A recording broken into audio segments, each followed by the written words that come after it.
अस्सलाम वालेकुम। चलिए बनाते हैं मखमली बीफ बिरयानी। और बनाना बहुत ही आसान, मुंह में तो ऐसा घुलेगा कि क्या कहना। चलिए रेसिपी स्टार्ट करते हैं। तो फर्स्ट क्या करेंगे, प्रेशर कुकर लेंगे, इसमें डालेंगे 2 बड़ा चम्मच तेल, 250 ग्राम स्लाइस में कट किया हुआ प्याज को गोल्डन ब्राउन करेंगे और 1 चम्मच प्याज गार्निशिंग के लिए निकाल के रख देंगे। बाकी सारे प्याज में 2 चम्मच भर के डालेंगे लहसुन अदरक का पेस्ट, 4 से 5 हरी मिर्च कटी हुई। लहसुन अदरक के पेस्ट को 1 मिनट लो फ्लेम पे भून लेंगे। उसके बाद इसमें डालेंगे धुला हुआ गोश्त, 1.5 टीस्पून नमक।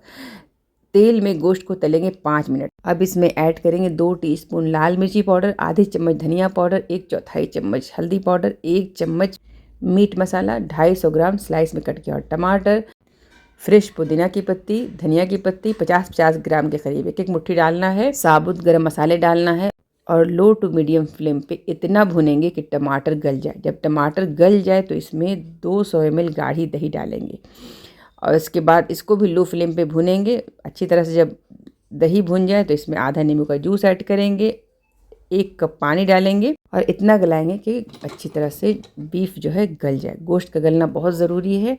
एक बार गोश्त गल गया तो अब चावल रेडी करेंगे। 2 से 2.5 लीटर पानी डालेंगे, इसमें गरम मसाला, नींबू का जूस, नमक डालकर अच्छी तरह से पानी को उबालना है। पानी उबलने लगे तो इसमें 1 घंटा पहले से भीगा हुआ बिरयानी राइस है ये डालना है। एक बार चावल में उबाल आ जाए तो घड़ी देखकर 4 से 5 मिनट पकाना है, इतना कि जब चावल आप दबाइए तो चावल टूटे। अब चावल को छान लेंगे। गले हुए गोश्त में से रोगन निकाल के रख लेंगे कटोरी में। अब जिस बर्तन में आपको बिरयानी सेट करना है उसमें पहले 1 चम्मच रोगन जो है बीफ का डालेंगे, उससे चिपकेगा नहीं। उसके ऊपर 1 लेयर चावल डालेंगे।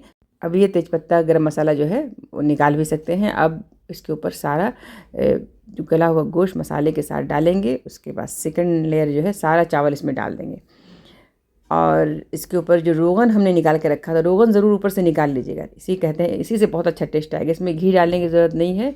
ये जो हमने गोश्त गलाया था तो ये रोगन ऊपर में आ गया था तो कटोरी में निकाल के रख लिया है। 1 कटोरी भर के हो गया था, सारा डालेंगे। आप चाहे तो इसके ऊपर चंपई रंग डाल दीजिए थोड़ा सा, 1 चुटकी। और इसके ऊपर जो तला हुआ प्याज हमने निकाला था वो डाल देंगे, पुदीना की पत्ती डालेंगे। बहुत ही जायकेदार, ऐसा जायका कि बस आप खाएंगे तो बोलेंगे वाह वाह वाह। उसके ऊपर गीला कपड़ा रखना है, दबा करके 10 मिनट दम देना है लो फ्लेम। उसके बाद 10 मिनट छोड़ देना है। 10 मिनट के बाद आप निकालोगे तो चावल का एक एक दाना खिला खिला और ऐसी प्यारी खुशबू। और ये जो है गोश्त तो ऐसा लगेगा कि जैसे मखमल की तरह हाथ से जैसे फिसलेगा। बहुत ही जायकेदार। इसको आप दही की चटनी के साथ खाइए, सलाद के साथ खाइए, जैसे भी खाइए बहुत ही अच्छा लगेगा। खूब सारा ख्याल रखिए। अल्लाह हाफिज़।